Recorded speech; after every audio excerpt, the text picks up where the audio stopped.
Good afternoon students. कैसे हैं आप लोग? काफ़ी दिनों बाद मुलाकात हो रही है face to face.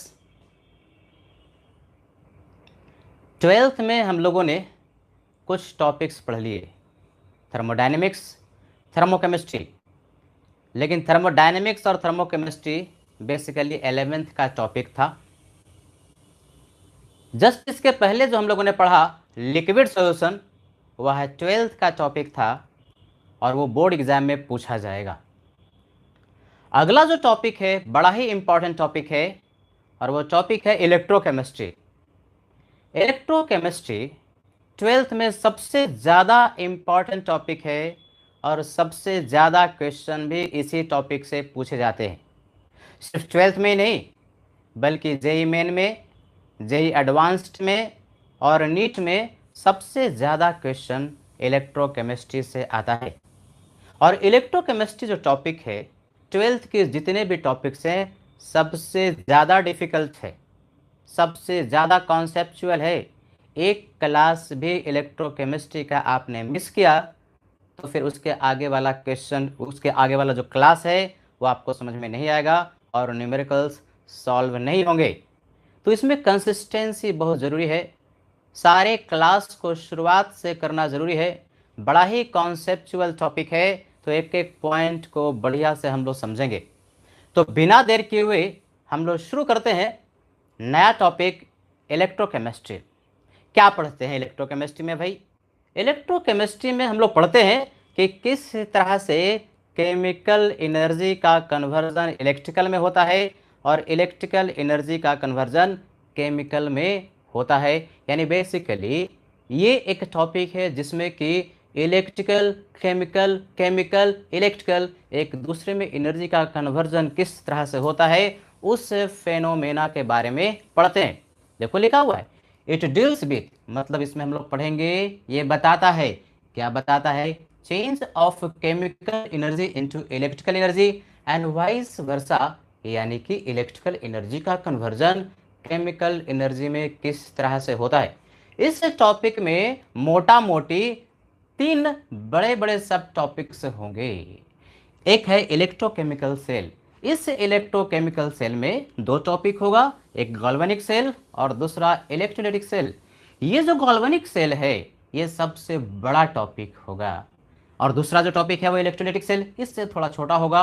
And last one will be conductance. Electrolytic conductance भी कहते हैं और आयोनिक कंडक्टेंस के नाम से भी पुकारते हैं। यानी बेसिकली हम लोग इलेक्ट्रोकेमिस्ट्री में 3 टॉपिक पढ़ने वाले हैं। पहला है गैल्वेनिक सेल जो कि आज से ही शुरू करेंगे, दूसरा इलेक्ट्रोलाइटिक सेल और तीसरा लास्ट टॉपिक, सबसे छोटा टॉपिक कंडक्टेंस। लेकिन ये लास्ट टॉपिक भी बड़ा ही इम्पोर्टेंट है और इससे क्वेश्चन बहुत ज़्यादा पूछता है। तो देखो भाई, हम लोग जो शुरुआत करेंगे गैल्वेनिक सेल से, लेकिन थोड़ा सा डिफरेंस को भी समझना जरूरी है कि गैल्वेनिक सेल और इलेक्ट्रोलाइटिक सेल में क्या बेसिक डिफरेंस है। सेल कहते के साथ आपके दिमाग में क्या आता है? बैटरी, ड्राई सेल देखे हो ना, जो आप रिमोट के बैटरी में लगाते हैं, टॉर्च में लगाते हैं, घड़ी में लगाते हैं, वो एक ड्राई सेल होता है। और जो ड्राई सेल होता है, जो टॉर्च वाली जो बैटरी है, वो भी एक गैल्वेनिक सेल का ही एग्जाम्पल है। और उस ड्राई सेल में निप्पो का होता है, एवरेडी का होता है, उसमें केमिकल एनर्जी का कन्वर्जन होता है, किसमें? इलेक्ट्रिकल एनर्जी में। तो गैल्वेनिक सेल और इलेक्ट्रोलाइटिक सेल में बेसिक क्या डिफरेंस है, पहले वो हम लोग पढ़ेंगे। तो इसका स्क्रीनशॉट लीजिए।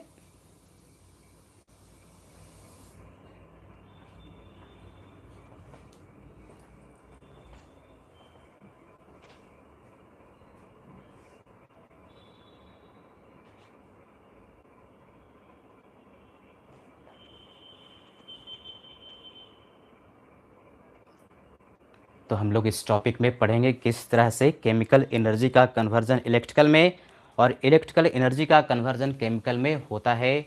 इसमें 3 बड़े बड़े टॉपिक्स होंगे जो कि हम लोग पढ़ने वाले हैं, galvanic cell, electrolytic cell and last one is conductance. शुरुआत करेंगे गैल्वेनिक सेल से, लेकिन गैल्वेनिक सेल को पढ़ने के पहले बेसिक डिफरेंस देखेंगे कि गैल्वेनिक सेल और इलेक्ट्रोलाइटिक सेल में क्या बेसिक डिफरेंस है।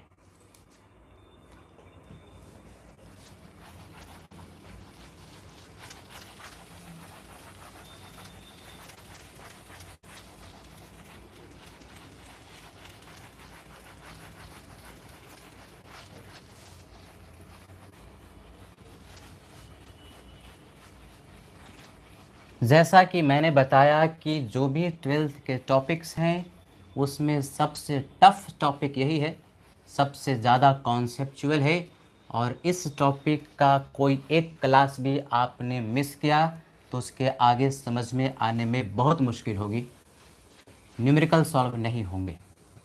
सारा क्लास किया, सारे कॉन्सेप्ट आपके क्लियर होंगे और न्यूमेरिकल सॉल्व बढ़िया से होगा। सबसे ज़्यादा क्वेश्चंस बोर्ड में जेईई मेन एडवांस्ड और नीट में जो पूछा जाता है इसी टॉपिक से पूछा जाता है, और बेस्ड ऑन एक्सपीरियंसेस मैंने देखा है कि स्टूडेंट्स को इस टॉपिक में बहुत दिक्कत होती है। तो आपको दिक्कत नहीं हो तो इसके लिए क्लास को रेगुलर करना ज़रूरी है।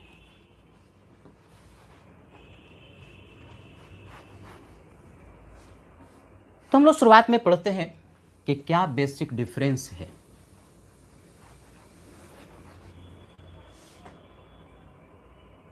एक टेबल मैं बना रहा हूँ, टेबल के हेल्प से समझेंगे गैल्वेनिक सेल और इलेक्ट्रोलाइटिक सेल के बीच का difference.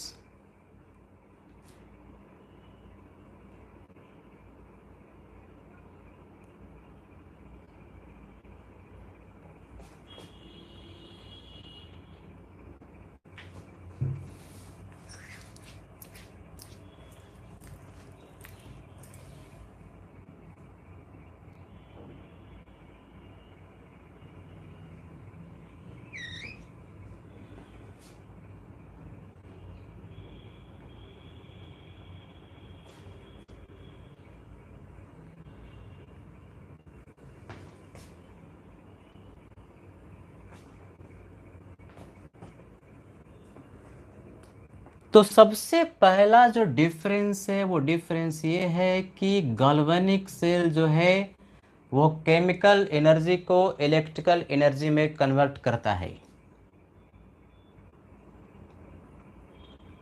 It converts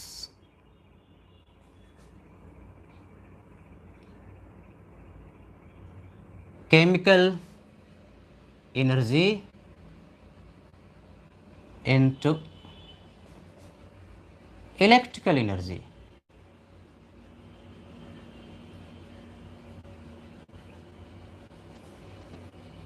electrolytic cell में उल्टा, it converts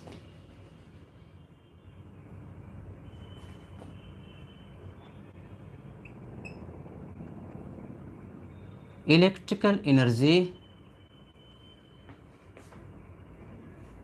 into chemical energy. तो सबसे बड़ा जो डिफरेंस है गैल्वेनिक सेल और इलेक्ट्रोलाइटिक सेल का ये है कि गैल्वेनिक सेल जो होता है वो केमिकल एनर्जी को इलेक्ट्रिकल एनर्जी में कन्वर्ट करता है। ये जो ड्राई सेल निप्पो एवरेडी जो आप देखते हैं बेसिकली क्या होता है, देखो हमने ये एवरेडी का छोटा सा बैटरी, पेंसिल बैटरी यहाँ पे रखा हुआ है। ये क्या है, एक गैल्वेनिक सेल है। इस गैल्वेनिक सेल में क्या करते हो कि एक वायर कनेक्ट करते हो ऊपर से और नीचे से, और फिर बल्ब को जलाते हो। जैसे ही आप वायर को कनेक्ट करते हैं और उसको बल्ब से कनेक्ट करते हो, सर्किट पूरा हो जाता है, और सर्किट को पूरा होते ही अंदर में केमिकल रिएक्शन शुरू हो जाता है। और जैसे ही केमिकल रिएक्शन होता है तो उस केमिकल रिएक्शन से इलेक्ट्रॉन का फ्लो होता है। इलेक्ट्रॉन का फ्लो होने से करंट प्रवाहित होता है, और वही जो है केमिकल एनर्जी कन्वर्ट हो गया किसमें, इलेक्ट्रिकल एनर्जी में। यानी बेसिकली गैल्वेनिक सेल जो होता है वो केमिकल एनर्जी को कन्वर्ट करता है इलेक्ट्रिकल एनर्जी में। जहां पर ये जो इलेक्ट्रोलाइटिक सेल है, इलेक्ट्रोलाइटिक सेल उल्टा काम करता है, इलेक्ट्रिकल एनर्जी को केमिकल एनर्जी में कन्वर्ट करता है। ये कहां पर आप पढ़ते हैं, इनऑर्गेनिक में मेटलर्जी यदि आप पढ़ेंगे या यदि आपने पढ़ा होगा तो वहां पर प्योरिफिकेशन वगैरह जो होता है, बाहर से एक्सटर्नल करेंट को भेजते हैं सिस्टम में, और वहां पर केमिकल रिएक्शन होता है, बाहर से करंट को भेजा जाता है। करंट को बाहर से भेजने का अर्थ ये हुआ कि इलेक्ट्रिकल एनर्जी को भेजा गया और उससे केमिकल रिएक्शन करवाया गया। यानी बेसिकली इलेक्ट्रोलाइटिक सेल का काम उल्टा, क्या भाई क्या करता है, तो वो जो है इलेक्ट्रिकल एनर्जी को केमिकल एनर्जी में कन्वर्ट करता है।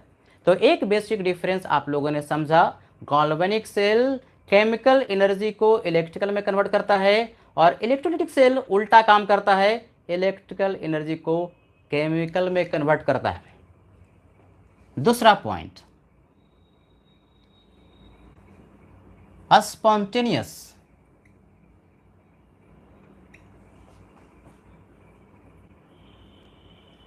redox reaction takes place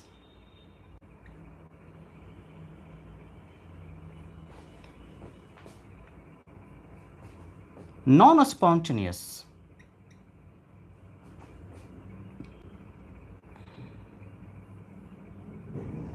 redox reaction takes place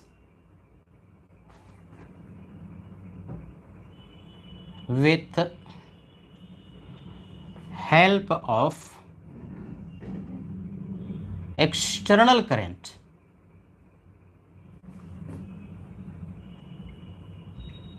देखो गैल्वेनिक सेल की यदि हम लोग बात करते हैं, है ना, ये गैल्वेनिक सेल का एग्जांपल मैंने बताया, ये जो एवेरेडी का ड्राई सेल जिसको हम लोग कहते हैं, लैक्लेंचे सेल भी कहते हैं। तो क्या करता है, इसमें जैसे ही आप वायर को कनेक्ट करते हैं, इसमें एनोड और कैथोड होता है, अभी हम लोग लेंगे, जैसे ही वायर को कनेक्ट करते हैं और सर्किट पूरा होता है, केमिकल रिएक्शन स्वतः शुरू हो जाता है, अपने आप शुरू हो जाता है। एक रिडॉक्स का रिएक्शन होता है। रिडॉक्स रिएक्शन का मतलब एक ऐसा रिएक्शन जहां पर कि ऑक्सीडेशन भी हो रहा होता है और रिडक्शन भी। एक ऐसा रिएक्शन जिसमें कि साइमल्टेनियसली ऑक्सीडेशन भी हो और रिडक्शन भी हो, उसको रिडॉक्स रिएक्शन कहते हैं। यानी कि गैल्वेनिक सेल में स्वतः अपने आप रिडॉक्स रिएक्शन होता है, जबरदस्ती नहीं करवाना पड़ता, अपने आप उसको बोलते हैं स्वतः।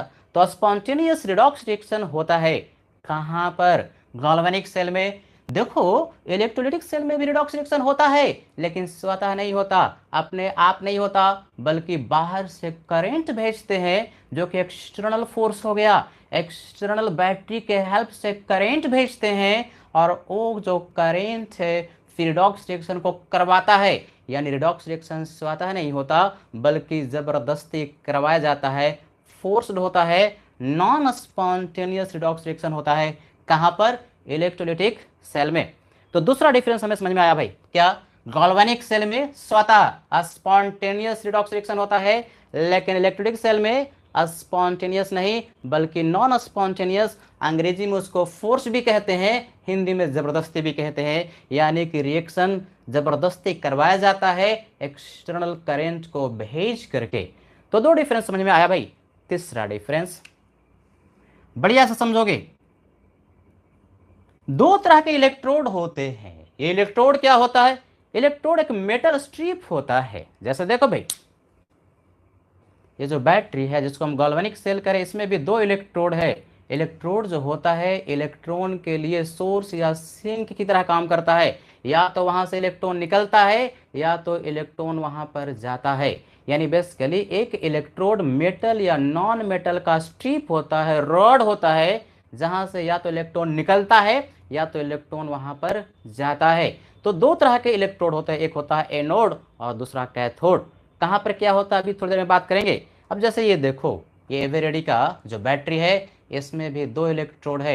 एक बाहर का जो जिंक का प्लेट है ना, बाहर से जिंक का प्लेट है, वो भी एक इलेक्ट्रोड है। और ये रॉड, इस बैटरी को आप तोड़ेंगे फोड़ेंगे तो अंदर से कार्बन ग्रेफाइट की एक रॉड निकलती है, वो भी एक इलेक्ट्रोड है। एक एनोड है और दूसरा कैथोड है। यानी बेसिकली दो तरह के इलेक्ट्रोड होते हैं, एक को कहते हैं एनोड और दूसरे को कहते हैं कैथोड। तो यहां पर भी एनोड होगा, यहां पर भी कैथोड होगा। इलेक्ट्रोलिटिक सेल में भी एनोड और कैथोड तो होंगे ही होंगे। यहां पर भी एनोड होगा और यहां पर भी कैथोड होगा, यानी दोनों इलेक्ट्रोड दोनों ही जगह होंगे, लेकिन साइन डिफरेंट होगा। साइन कैसे आता है अभी हम उसकी बात नहीं कर रहे, जब गैल्वेनिक सेल इसके बाद पढ़ेंगे तो साइन कैसे डेवलप होता वो पढ़ेंगे। लेकिन अभी सिर्फ ये बता रहे हैं कि एनोड जो यहाँ पर होता है गैल्वेनिक सेल में वो निगेटिव होता है, और यही जो कैथोड होता है वो पॉजिटिव इलेक्ट्रोड कहलाता है, पॉजिटिव साइन उस पर होता है। साइन कैसे आता है आज ही हम लोग सीखेंगे गैल्वेनिक के बारे में। लेकिन इलेक्ट्रोलिटिक सेल में उल्टा, एनोड यहां पर जो होता है वो पॉजिटिव इलेक्ट्रोड होता है, पॉजिटिव इलेक्ट्रोड, और जो कैथोड होता है वो निगेटिव इलेक्ट्रोड होता है। यानी कि एनोड दोनों तरफ, लेकिन एनोड गैल्वेनिक में निगेटिव, और वही एनोड जो है इलेक्ट्रोलिटिक सेल में पॉजिटिव इलेक्ट्रोड कहलाता है। कैथोड यहां पर पॉजिटिव होता है गैल्वेनिक में, और वही इलेक्ट्रोलिटिक सेल में कैथोड निगेटिव इलेक्ट्रोड कहलाता है। सर ये साइन कैसे दे रहे हैं? ये साइन आपको तब समझ में आएगा जबकि इंडिविजुअल एक एक सेल हम लोग बढ़िया से पढ़ेंगे। तो आज जो हम लोग पढ़ने वाले हैं वो गैल्वेनिक सेल, उसमें देखेंगे कि एनोड पर नेगेटिव और पॉजिटिव कैसे चार्ज आ जाता है। तो समराइज करें, देखो सब ध्यान से। गैल्वेनिक सेल और इलेक्ट्रोलिटिक सेल दो तरह का सेल होता है। इलेक्ट्रोकेमिकल सेल इसको कहते हैं। गैल्वेनिक सेल क्या करता है? तो केमिकल एनर्जी को इलेक्ट्रिकल एनर्जी में कन्वर्ट करता है। इलेक्ट्रोलिटिक सेल उल्टा करता है, इलेक्ट्रिकल एनर्जी को केमिकल एनर्जी में कन्वर्ट करता है। गैल्वेनिक सेल में स्वतः स्पॉन्टेनियस रिडॉक्स रिएक्शन होता है, लेकिन इलेक्ट्रोलिटिक सेल में नॉन स्पॉन्टेनियस यानी कि फोर्स्ड, बाहर से करंट भेजते हैं तब जाकर के रिडॉक्स रिएक्शन होता है। गैल्वेनिक सेल और इलेक्ट्रोलिटिक सेल में दोनों ही इलेक्ट्रोड होता है, एनोड और कैथोड। जहां पर गैल्वेनिक सेल में एनोड निगेटिव है, इलेक्ट्रोलिटिक सेल में वही एनोड पॉजिटिव कहलाता है। गैल्वेनिक सेल में कैथोड पॉजिटिव होता है, लेकिन इलेक्ट्रोलिटिक सेल में कैथोड निगेटिव कहलाता है। तब ये बात उठती है कि सर ये जो आप कह रहे हैं कि दो तरह का इलेक्ट्रोड है, किस पर क्या होता है? तो पहले इसका स्क्रीनशॉट लीजिए, थोड़ा सा इलेक्ट्रोड के बारे में पढ़ेंगे।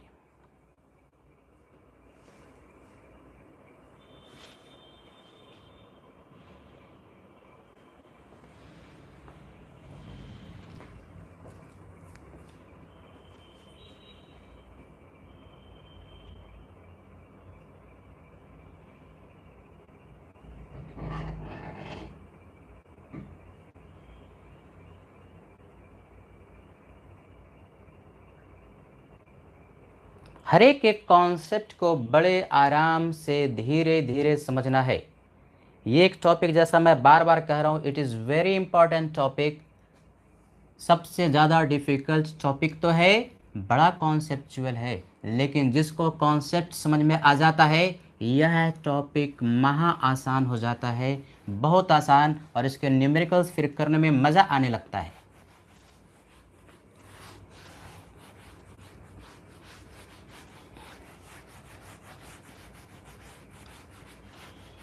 तो देखो, बार बार हम लोग जो बात कर रहे हैं कि इलेक्ट्रोड होता है, अभी हमने बताया कि जो इलेक्ट्रोड है ना, मेटल या नॉन मेटल का स्ट्रिप होता है।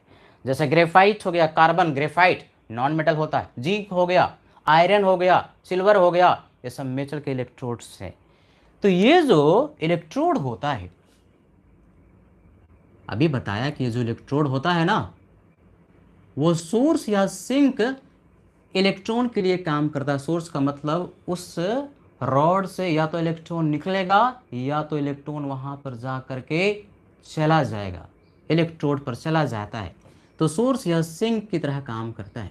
देखो भाई, ये जो इलेक्ट्रोड है ना, दो तरह से होता है। एक को कहते हैं एनोड, बढ़िया समझना, और दूसरे को कहते हैं कैथोड। ऐसा इलेक्ट्रोड जिस पर कि ऑक्सीडेशन होता है। ऑक्सीडेशन बहुत बढ़िया से रिडॉक्स में हमने आपको पढ़ाया है। ऑक्सीडेशन एक ऐसा प्रोसेस है जिसमें कि इलेक्ट्रॉन का लॉस होता है और ऑक्सीडेशन स्टेट स्पेस इसका बढ़ जाता है। तो एनोड पर एक ऐसा इलेक्ट्रोड जिस पर कि सिर्फ ऑक्सीडेशन होता है उसको एनोड कहते हैं, या कहो एनोड पर ऑक्सीडेशन होता है।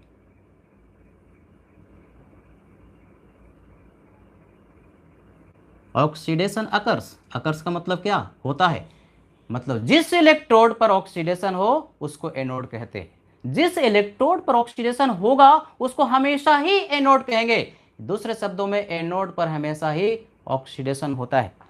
कैथोड, कैथोड की अगर हम बात करते हैं तो ये एक ऐसा इलेक्ट्रोड है जिस पर कि हमेशा ही रिडक्शन होता है, ऑलवेज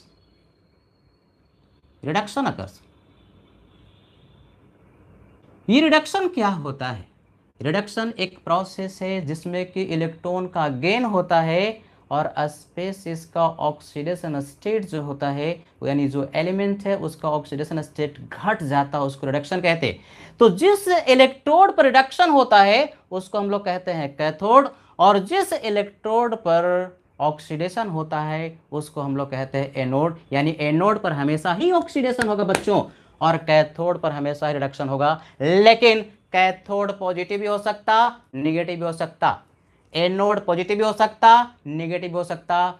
यानी कि इलेक्ट्रोड के साइन से उसके ऑक्सीडेशन या रिडक्शन का कुछ लेना देना नहीं है। एनोड कह दिया तो ऑक्सीडेशन ही होगा, और अगर कैथोड कह दिया तो रिडक्शन ही होगा। जिस पर रिडक्शन हुआ कैथोड कहलाया, जिस पर ऑक्सीडेशन हुआ एनोड कहलाया। एनोड क्या पॉजिटिव हो सकता है, हो सकता है, निगेटिव हो सकता है, हो सकता है। कैथोड क्या पॉजिटिव निगेटिव दोनों हो सकता है, बिल्कुल हो सकता है। अभी तो पढ़े कि गैल्वेनिक सेल में एनोड निगेटिव कैथोड पॉजिटिव, और इलेक्ट्रोलाइटिक सेल में एनोड पॉजिटिव और कैथोड निगेटिव पॉजिटिव होता है सॉरी, एनोड पॉजिटिव और कैथोड निगेटिव होता है इलेक्ट्रोलाइटिक सेल में। इसका स्क्रीनशॉट लो।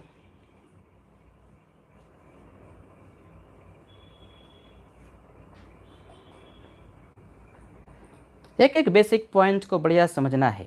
क्या समझा, इलेक्ट्रोड एक मेटल या नॉन मेटल का स्ट्रिप होता है, रॉड होता है, जो कि सोर्स या सिंक की तरह काम करता है इलेक्ट्रॉन के लिए।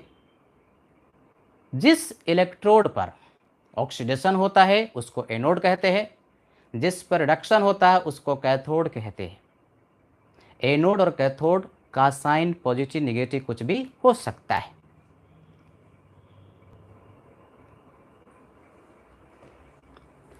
अब पहला जो टॉपिक है गैल्वेनिक सेल, सबसे बड़ा टॉपिक, वो आज हम लोग शुरू कर रहे हैं। बढ़िया से समझोगे।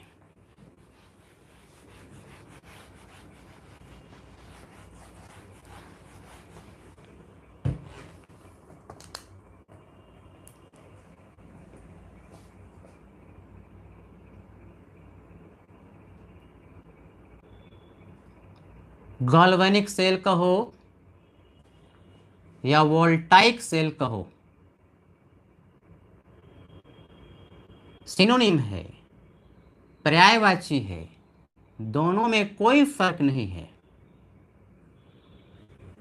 और इसी का एक एग्जाम्पल है डैनियल सेल।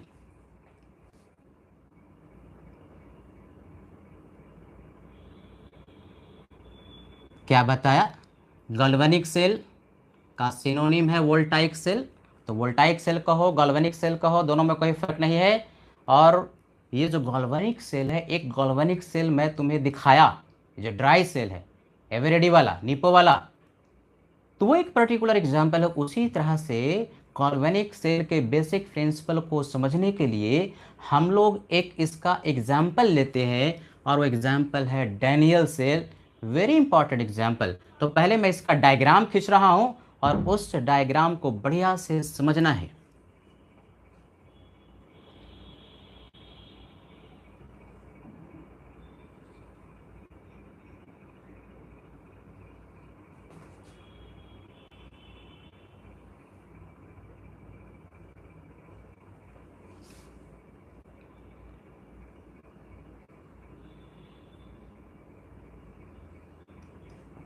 इसमें दो कंपार्टमेंट होता है। इन दो कंपार्टमेंट्स को, दो बॉक्स होता है, लेफ्ट हाफ सेल और राइट हाफ सेल के नाम से पुकारते हैं।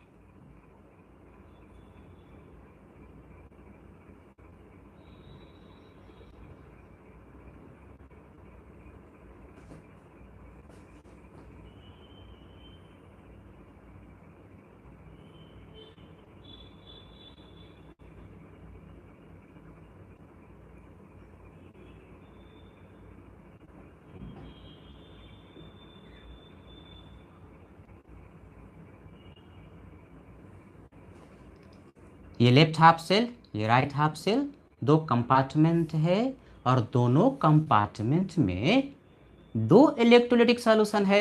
एक में लेफ्ट हाफ सेल वाला में जिंक सल्फेट है, लेफ्ट हाफ सेल वाला में इलेक्ट्रोलाइटिक सॉल्यूशन यानी इलेक्ट्रोलाइट है, एक्वस सॉल्यूशन जिंक सल्फेट का है, और राइट वाले में कॉपर सल्फेट का सॉल्यूशन पड़ा हुआ है कि नहीं। यानी बेसिकली इस सॉल्यूशन में दो तरह के आयन है, Zn+2 और सल्फेट आयन, और इस सॉल्यूशन में दो तरह के आयन है, Cu+2 और सल्फेट आयन। ये जो लेफ्ट वाला हमारे पास इलेक्ट्रोलाइटिक सॉल्यूशन है, लेफ्ट हाफ सेल इसको कह रहे हैं, लेफ्ट हाफ सेल बाएं तरफ जो है, इसमें एक रॉड है जिंक का। ये जिंक का जो रॉड है ना, यही तो इलेक्ट्रोड है, यही इलेक्ट्रोड है। और राइट वाला में जिसमें कि कॉपर सल्फेट का सॉल्यूशन है, इसमें भी एक रॉड है, ये है कॉपर का रॉड। और ये जो कॉपर का रॉड पड़ा हुआ है, मेटल स्ट्रिप जो पड़ा हुआ है, वो भी एक इलेक्ट्रोड है, ये भी इलेक्ट्रोड है, ये भी इलेक्ट्रोड। इसमें एक एनोड होगा, दूसरा कैथोड होगा। कौन एनोड है, कौन कैथोड है, अभी हम लोग देखेंगे।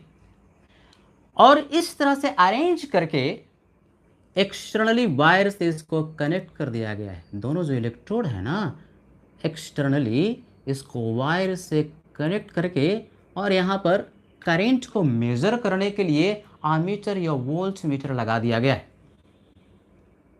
ये मशीन है जो कि करंट को मेजर कर लेगा। तो इस तरह से अरेंजमेंट किया, और ये एक और इंटरनली इन दोनों इलेक्ट्रोलाइटिक सॉल्यूशन को एक ब्रिज से, जिसको सॉल्ट ब्रिज कहते हैं, ये जो है ना अंदर में, इसको बोलते हैं सॉल्ट ब्रिज। तो सॉल्ट ब्रिज नमक का पूल है, जिसमें कि एक strong electrolyte semi solid form में, जैसे KCl, तो KCl में कौन कौन सा आयन होगा, K+ और Cl-। तो KCl का सेमी सॉलिड पेस्ट जो है ना, इसमें पड़ा हुआ है। KCl का सेमी सॉलिड जो पेस्ट है इसमें पड़ा हुआ है, इसको हम लोग सॉल्ट ब्रिज कहते हैं, जो कि दोनों इलेक्ट्रोलाइटिक सॉल्यूशन को इंटरनली कनेक्ट करता है। सॉल्ट ब्रिज का उपयोग हम लोग डिटेल में देखेंगे। और ये जो है ना सॉल्ट ब्रिज का जो एंड है, इसको कॉटन वूल से प्लग कर दिया गया। कॉटन वूल से इसका जो होल है वो प्लग कर दिया गया। ये भी कॉटन वूल है और ये भी कॉटन वूल है। तो इस तरह से हमारे पास एक अरेंजमेंट हुआ। इस तरह के अरेंजमेंट को एक नाम दिया गया डैनियल सेल। डैनियल साहब एक साइंटिस्ट थे, उन्हीं को सम्मानित करने के लिए इस सेल को डैनियल सेल के नाम से हम लोग पुकारते हैं। पहले फिर से देखो, सेटअप को देखोगे ध्यान से, सेटअप में क्या है। सेटअप में दो तरह के हमारे पास कंपार्टमेंट है, एक लेफ्ट कंपार्टमेंट, दूसरा राइट कंपार्टमेंट। लेफ्ट कंपार्टमेंट को हम लोग लेफ्ट हाफ सेल भी कहते हैं। ये लेफ्ट वाला है ना, इसको हम लोग लेफ्ट हाफ सेल भी कहते हैं, लेफ्ट हाफ सेल। और राइट वाले को राइट हाफ सेल कहते हैं, राइट हाफ सेल। दो कंपार्टमेंट लिया गया और दोनों कंपार्टमेंट में दो डिफरेंट इलेक्ट्रोलाइटिक सॉल्यूशन लिया गया। एक में जिंक सल्फेट है और दूसरे में कॉपर सल्फेट का एक्वस सॉल्यूशन लिया गया है। और दोनों में एक एक इलेक्ट्रोड को डुबो करके रख दिया गया। जिंक सल्फेट वाला में जिंक का इलेक्ट्रोड है और कॉपर सल्फेट वाला में कॉपर का इलेक्ट्रोड है।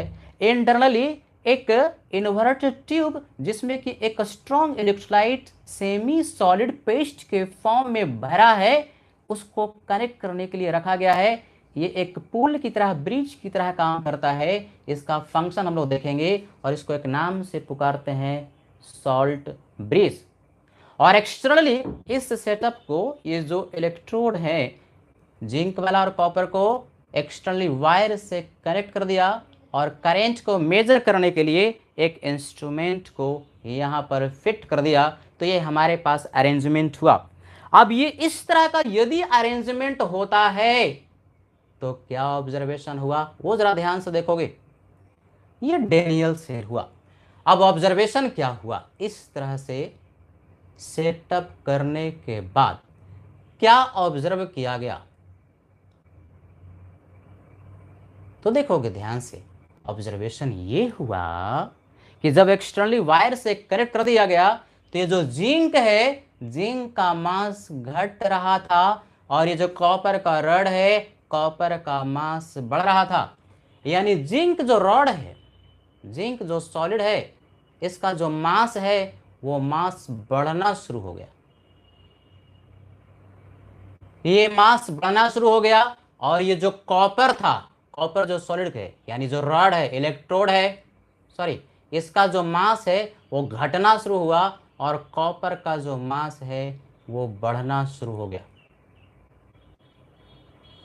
पहला ऑब्जर्वेशन ध्यान से देखोगे, जैसे ही एक्सटर्नल वायर से कनेक्ट किया कि ये जो जिंक है, जिंक का मास घटना शुरू हुआ, इरोड होना शुरू हुआ, इसका क्षय होना शुरू हो गया, ये पतला होना शुरू हो गया। और ये जो कॉपर है इसकी मोटाई बढ़ती गई, इसका मास बढ़ना शुरू हुआ। अब ये कैसे हुआ, जरा ध्यान से देखोगे, पहले इसको समझ लोगे और उसके बाद फिर वहां पर हम लिखेंगे। ऐसा इसलिए हुआ कि जैसे ही एक्सटर्नली वायर से कनेक्ट किए कि ये जो जिंक महोदय हैं, जिंक जो कि जिंक का रॉड था, उसका ऑक्सीडेशन शुरू हुआ। यानी ये जिंक ऑक्सीडाइज होकर के सॉल्यूशन में जाना शुरू कर दिया। यानी ये जो जिंक था, ध्यान से देखोगे, जिंक था क्या, सॉलिड, और ये ऑक्सीडाइज होना शुरू हो गया किसमें, Zn+2 में। Zn+2 एक्वस यानी सॉल्यूशन में जाकर के घोलना शुरू कर दिया।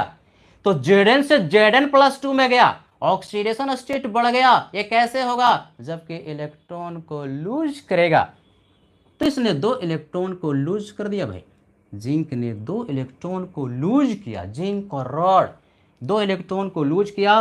पहले से भी जिंक सॉल्यूशन में था Zn+2 और यहां से भी डिसॉल्व होकर के Zn+2 सॉल्यूशन में गया, ऑक्सीडेशन हुआ। तो जब सॉल्यूशन में ये रॉड घुलना शुरू होगा तो इसका मास क्या होगा, घटेगा। अब ये जो 2 इलेक्ट्रॉन यहां पर रिलीज हुआ, यही जो 2 इलेक्ट्रॉन यहां से निकला, ये इलेक्ट्रॉन कहां पर आ गया, इस पर आ गया, इस रॉड पर रिलीज हो गया। Zn से Zn+2 इसमें गया और 2 इलेक्ट्रॉन इस पर रिलीज हो गया। यही इलेक्ट्रॉन इधर से चला। समझ बात आई, क्या हुआ यहां पर, ऑक्सीडेशन, इलेक्ट्रॉन रिलीज हुआ, इलेक्ट्रॉन का लॉस हुआ और जो इलेक्ट्रॉन रिलीज हुआ इसी पर लिबरेट हो जाता है। अब यही इलेक्ट्रॉन एक्सटर्नल सर्किट से ट्रेवल किया और ट्रेवल करके यही इलेक्ट्रॉन जो है इधर आया, कॉपर रॉड से होते हुए Cu+2 महोदय ने। अब सॉल्यूशन में दूसरे कंपार्टमेंट में जो Cu+2 है एक्वस फॉर्म में, वो क्या किया कि 2 इलेक्ट्रॉन को गेन कर लिया। यही जो इलेक्ट्रॉन आया हमने एक दिखाया, लेकिन जिंक जैसे ही Zn+2 में गया, 2 इलेक्ट्रॉन यहां से निकला, 2 इलेक्ट्रॉन इधर आया और यही जो 2 इलेक्ट्रॉन है Cu+2 उसको कैच कर लिया। That electrons were caught by Cu+2 ions। अब ये Cu+2 ने 2 इलेक्ट्रॉन को गेन किया, कैच कर लिया, प्राप्त कर लिया, तो Cu सॉलिड में कन्वर्ट हो गया। चला देखो भाई, तो ये Cu+2 अब इस पर डिपॉजिट होना शुरू हो गया, ये Cu+2 इस पर डिपॉजिट होना शुरू हो गया, इसका तो क्षय होना शुरू हो गया, ये तो घोलना शुरू हुआ, तो ये पतला होगा, डिमिनिश करेगा, इसका मास घटेगा और Cu+2 चूंकि 2 इलेक्ट्रॉन को लेकर के इस कॉपर के रॉड पर डिपॉजिट होना शुरू कर दिया, तो इसका मास जो है बढ़ना शुरू होगा, यानी कॉपर रॉड का मास बढ़ना शुरू हुआ और जिंक रॉड था उसका मास घटना शुरू हुआ। और इसके फलस्वरूप ये जो इलेक्ट्रॉन है वो ट्रांसफर हो रहा, इलेक्ट्रॉन ट्रांसफर करेगा, इलेक्ट्रॉन ट्रांसफर करेगा तो इलेक्ट्रॉन एक तरह का चार्ज है, करंट फ्लो करेगा, इलेक्ट्रॉन के फ्लो की वजह से ही तो करंट होता है। और करंट का डायरेक्शन बाय कन्वेंशन इलेक्ट्रॉन के डायरेक्शन का अपोजिट माना जाता है, यानी कि करंट आई किधर फ्लो करेगा, कॉपर रॉड से जिंक रॉड। एक्सटर्नल सर्किट में कॉपर रॉड से जिंक रॉड की तरफ इलेक्ट्रॉन फ्लो करेगा, किधर से, जिंक रॉड से कॉपर। और जो आपका आई है यानी करेंट है, अभी बताया कि जो करेंट है इलेक्ट्रॉन के डायरेक्शन का उल्टा माना जाता है, यानी कि करेंट जो होगा कॉपर रॉड से जिंक रॉड की तरफ फ्लो करेगा और इस तरह से आपको करंट मिलता जाएगा। अब जरा ध्यान से देखो क्या हुआ, जिंक का ऑक्सीडेशन हुआ, जिंक का ऑक्सीडेशन, जहां पर ऑक्सीडेशन होता है उसको हम एनोड कहते हैं, जहां पर ऑक्सीडेशन होता है उसको एनोड कहते हैं। तो ये जो जिंक का रॉड हुआ वो एनोड कहलाए। ये कॉपर पर क्या हो रहा है, Cu+2 दो इलेक्ट्रॉन को गेन कर रहा है, गेन करके ऑक्सीडेशन स्टेट इसका घट गया, +2 से 0 हो गया, रिडक्शन हुआ। जहां रिडक्शन होता है उसको कैथोड कहते हैं, बढ़िया से समझोगे, जहां पर रिडक्शन होता है उसको कैथोड कहते हैं, जहां पर ऑक्सीडेशन होता है उसको एनोड कहते हैं। तो कॉपर का रॉड हो गया कैथोड और जिंक का रॉड हो गया एनोड। बात समझ में आई? फिर से जरा ध्यान से देखो, जिंक का ऑक्सीडेशन हुआ, जहां पर ऑक्सीडेशन होता है उसको एनोड कहते हैं, यानी बेसिकली ये हमने ऑक्सीडेशन हाफ सेल लिखा। ऑक्सीडेशन हाफ सेल किधर हो रहा है, ऑक्सीडेशन एनोड पर होता है, तो एनोडिक हाफ सेल भी कहते हैं इसको, एनोडिक हाफ सेल भी कहते हैं। ये एनोडिक रिएक्शन हुआ कहां पर हुआ, लेफ्ट हाफ सेल में हुआ, यानी लेफ्ट हाफ सेल में ऑक्सीडेशन हो रहा है उसको एनोड कहेंगे इलेक्ट्रोड को। राइट हाफ सेल में कॉपर का रिडक्शन हुआ, इसको बोलेंगे रिडक्शन हाफ सेल, है ना इंटरेस्टिंग। और जहां पर रिडक्शन होता है बच्चों क्या बोलते हैं, कैथोड कहते हैं, इट इज कॉल्ड कैथोड। तो ये आपका कैथोड हुआ, इसको कैथोड हाफ सेल भी कहेंगे। Anodic half cell, cathodic half cell, cathode में रिडक्शन हुआ और ऑक्सीडेशन हुआ एनोड में। फिर जरा ध्यान से सुनोगे, जैसे ही एक्सटर्नली वायर से कनेक्ट कर दिया पूरे सिस्टम को, जिसमें कि दो कंपार्टमेंट था, लेफ्ट वाला में जिंक सल्फेट था, राइट वाला में कॉपर सल्फेट था, इंटरनली सॉल्ट ब्रिज से कनेक्ट किया, सॉल्ट ब्रिज का फंक्शन भी पढ़ेंगे। और एक्सटर्नली जब वायर से कनेक्ट कर दिया गया तो देखा गया कि जिंक का मास घट रहा था, कॉपर का मास बढ़ रहा था। जिंक का मास घट इसलिए रहा था क्योंकि जिंक ऑक्सीडाइज होकर सॉल्यूशन में जा रहा था, जिंक का ऑक्सीडेशन हुआ, दो इलेक्ट्रॉन रिलीज किया। जहां पर ऑक्सीडेशन होता है बोलते हैं एनोड, जहां पर ऑक्सीडेशन होता है उसको ऑक्सीडेशन हाफ सेल कहेंगे। और हाफ सेल क्यों, क्योंकि सिर्फ उस सेल में ना ऑक्सीडेशन ही हो रहा तो हाफ ही सेल हुआ। तो ऑक्सीडेशन हाफ सेल, चूंकि ऑक्सीडेशन हो रहा एनोड पर होता है तो इस हाफ सेल को एनोडिक हाफ सेल के नाम से ही पुकारते हैं। अब ये जो इलेक्ट्रॉन यहां पर रिलीज हुआ एक्सटर्नल सर्किट से चला, यहां से ये इलेक्ट्रॉन जो यहां से चला एक्सटर्नल सर्किट से चल करके कॉपर रॉड तक पहुंचा और कॉपर रॉड से इलेक्ट्रॉन Cu+2 को मिल गया जो कि सॉल्यूशन में था। तो Cu+2 ने दो इलेक्ट्रॉन को गेन किया, उसको खा गया और खा करके कॉपर में रिड्यूस हो गया। जहां पर रिडक्शन होता है इस इलेक्ट्रोड पर रिडक्शन हुआ, जहां रिडक्शन होता है उसको हम लोग कहते हैं कैथोड। ये बात समझ में आई? तो ये एनोड, ये कैथोड। तो कैथोडिक हाफ सेल कहो, रिडक्शन हाफ सेल कहो।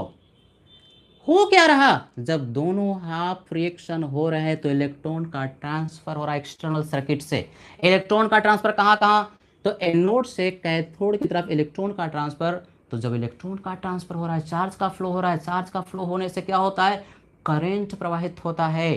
करंट का डायरेक्शन क्या? इलेक्ट्रॉन के फ्लो के डायरेक्शन का उल्टा, यानी करंट किधर फ्लो कर रहा है? करंट फ्लो कर रहा है कॉपर रॉड से जिंक रॉड, यानी कैथोड से एनोड की तरफ। ये पूछता है क्वेश्चन कि गैल्वेनिक सेल में एक्सटर्नल सर्किट में करंट का फ्लो किधर से किधर होता है। तो करंट का फ्लो देखो, इलेक्ट्रॉन के फ्लो का अपोजिट, कॉपर रॉड से जिंक रॉड, यानी कैथोड से एनोड की तरफ करंट का फ्लो हो रहा है। ये हाफ सेल, ये हाफ सेल, ये लेफ्ट हाफ सेल, ये राइट हाफ सेल, यानी लेफ्ट में ऑक्सीडेशन और राइट में रिडक्शन, दोनों को जोड़ दो तो जिंक। इस का मतलब क्या? सॉलिड। फिजिकल स्टेट लिख रहे हैं +U+2 एक्वस। सर ये रिवर्सिबल साइन क्यों लगा रहे हैं? जितने भी गैल्वेनिक सेल में रिएक्शन हो रहे हैं ना, सारे के सारे रिवर्सिबल रिएक्शंस हैं।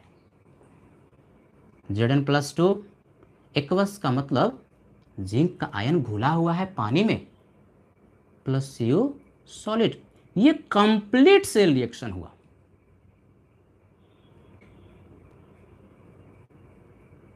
है कि नहीं? कंप्लीट सेल रिएक्शन इसको हम लोग कहते हैं।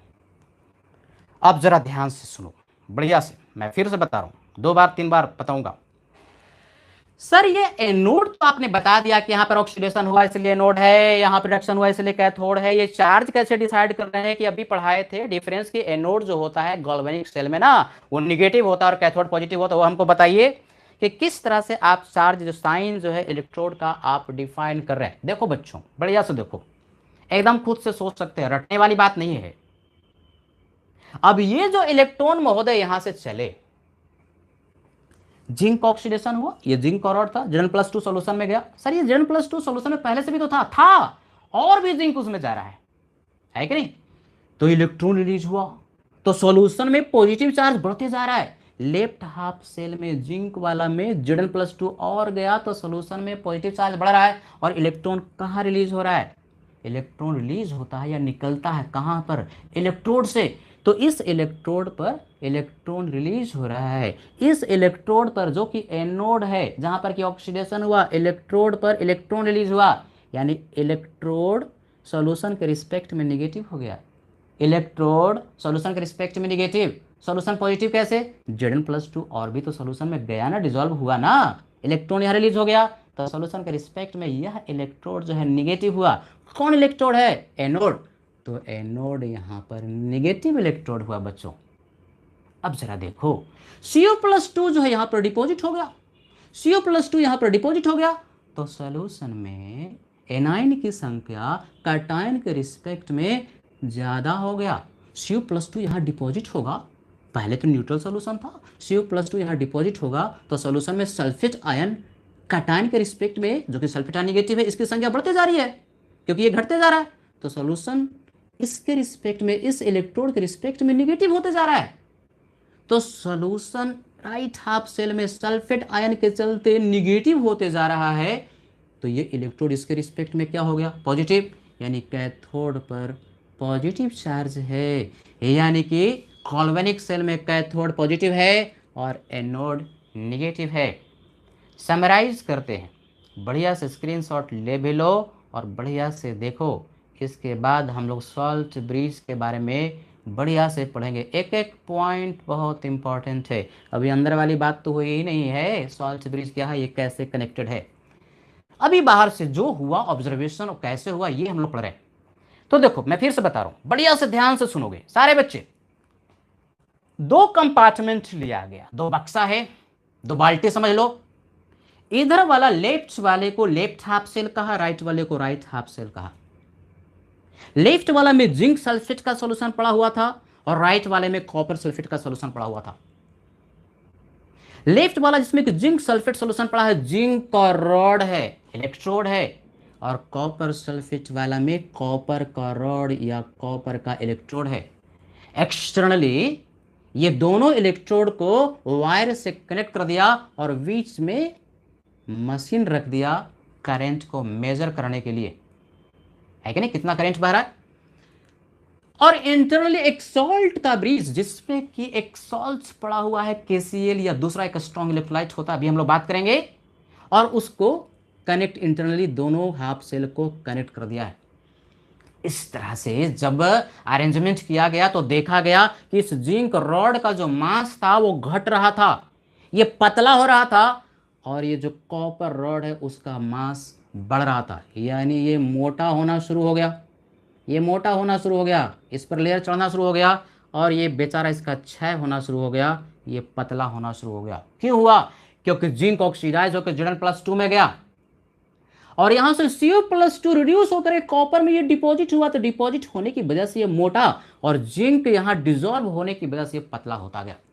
जिंक जब डिजॉल्व किया, इसका ऑक्सीडेशन हुआ Zn+2 में, 2 इलेक्ट्रॉन को रिलीज किया, यही 2 इलेक्ट्रॉन यहां जो रिलीज हुआ एक्सटर्नल सर्किट से, ये भाई साहब चला इलेक्ट्रॉन, और इस इलेक्ट्रोड तक पहुंचा कॉपर रॉड तक, और ये इलेक्ट्रॉन मिल गया Cu+2 को। Cu+2 ने पलक झपकते ही 2 इलेक्ट्रॉन को कैच किया और कॉपर सॉलिड में कन्वर्ट हो गया, और यहां जाकर के चुपके से डिपॉजिट हो गया। तो इसका मास बढ़ रहा, इसका मास घट रहा। Very easy. जहां पर ऑक्सीडेशन हुआ एनोड कहलाया, जहां प्रोडक्शन हुआ कैथोड कहलाया, यानी कैथोडिक कंपार्टमेंट, ये एनोडिक कंपार्टमेंट। यहां पर ऑक्सीडेशन हो रहा, यहां पर रिडक्शन हो रहा है कि नहीं? दोनों को जोड़ दिया तो हमारे पास कंप्लीट सेल रिएक्शन मिल गया, जिसमें कि ऑक्सीडेशन भी हो रहा और रिडक्शन भी हो रहा, यानी कि यहां पर अब रिएक्शन स्पॉन्टेनियस, जैसे ही वायर कनेक्ट होता है कि स्वतः रिएक्शन शुरू हो जाता है, स्पॉन्टेनियस होता है, स्वतः होता है। ये रिडॉक्स रिएक्शन जो रहा, समझ में आया? Redox reaction, zinc oxidation, copper का रिडक्शन, एक ही साथ एक ही रिएक्शन में ऑक्सीडेशन भी हो रिडक्शन हो, तो उसको हम लोग बोलते हैं रिडॉक्स रिएक्शन, जो कि स्वतः। और इस रिडॉक्स रिएक्शन के चलते इलेक्ट्रॉन का फ्लो हुआ ना भाई, तो इलेक्ट्रॉन फ्लो करेगा तो करंट मिलेगा। इलेक्ट्रॉन के फ्लो के अपोजिट डायरेक्शन में बाय कन्वेंशन करंट का डायरेक्शन माना जाता है, तो करंट जो फ्लो कर रहा है कैथोड से एनोड की तरह फ्लो कर रहा है। स्क्रीनशॉट लीजिए इसका।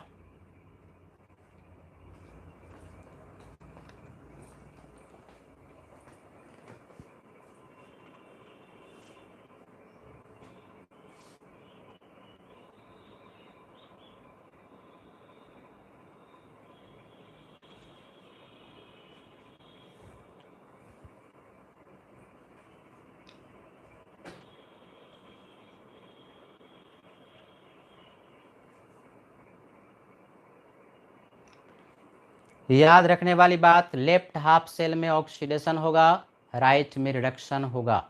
ऑक्सीडेशन जहां पर होता है उसको हम लोग एनोड कहते हैं, रिडक्शन जहां पर होता है उसको हम लोग कैथोड कहते हैं। ये ऑक्सीडेशन रिडक्शन होने के फलस्वरूप इलेक्ट्रॉन का फ्लो हुआ, उसी इलेक्ट्रॉन के फ्लो होने की वजह से करंट मिलता है। ये एक गैल्वेनिक सेल का पर्टिकुलर एग्जाम्पल है, जिसको डैनियल सेल के नाम से पुकारते हैं। देखो थोड़ा डिफरेंस समझना जरूरी है, गैल्वेनिक सेल कहो या वोल्टाइक सेल कहो, दोनों में कोई फर्क नहीं है, सिनोनिम है, पर्यायवाची है। डैनियल सेल वोल्टाइक सेल या गैल्वेनिक सेल का एक पर्टिकुलर एग्जाम्पल है। अब इस फिगर का हमें जरूरत पड़ता रहेगा, इसलिए इस फिगर को हम नहीं मिटा रहे। अब जरा ध्यान से देखोगे, ये सॉल्ट ब्रिज, नमक का पुल का यहां पर क्या काम है, क्या कर रहा है, वो होता क्या है, तो जरा उसके बारे में थोड़ा सा पढ़ते है ना। ये सब क्वेश्चन बहुत पूछता है कि सॉल्ट ब्रिज का फंक्शन क्या क्या है, सॉल्ट ब्रिज में ये जो इलेक्ट्रोलाइट घोला गया है वो किस तरह का इलेक्ट्रोलाइट होना चाहिए, तो बढ़िया से सॉल्ट ब्रिज के बारे में समझोगे बच्चों। So interesting, very interesting. अरे रियल लाइफ का ये सब तो देखते ही हो यार, सब बैटरी वगैरह ये सब ऐसे ही तो होता है। तो अब हम लोग पढ़ते हैं सॉल्ट ब्रिज। सॉल्ट ब्रिज, नमक का पुल, है ना, इंटरेस्टिंग। ये क्या होता है salt bridge? Salt bridge inverted, ये ट्यूब सबको दिख रहा है, उल्टा ट्यूब है, जिसमें कि एक स्ट्रॉन्ग इलेक्ट्रोलाइट, एक स्ट्रॉन्ग इलेक्ट्रोलाइट जैसे KCl हो गया, KNO3 हो गया, सेमी सॉलिड पेस्ट के फॉर्म में। मान लो कि KCl लिया, है ना, सॉल्ट है, स्ट्रॉन्ग इलेक्ट्रोलाइट होता है। अब ये जो KCl है सॉलिड होता है, इसका सेमी सॉलिड पेस्ट जो है बनाना है, सेमी सॉलिड पेस्ट, तो एक केमिकल होता है, इसको कहते हैं अगर अगर। अगर अगर जेली कहते हैं। एक तरह का जेली है जो कि सॉलिड को आपस में बाइंड करके सेमी सॉलिड में कन्वर्ट करता है। जो टूथपेस्ट वगैरह इस्तेमाल करते हो ना, इसी तरह का केमिकल को मिला करके सॉलिड को सेमी सॉलिड में कन्वर्ट करता, तभी तो फ्लो होगा। अगर जेली एक केमिकल है और यहाँ से दोनों को मिला करके तैयार कर लिया गया, क्या? Semi solid paste. ये सब है एनसीईआरटी में दिया हुआ बच्चों। तो ये जो KCl या KNO3 स्ट्रॉन्ग इलेक्ट्रोलाइट है, अगर जेली के साथ मिला करके उसको सेमी सॉलिड पेस्ट के फॉर्म में कर लेते हैं और उसको फिर ना ये जो ब्रिज जैसा दिख रहा है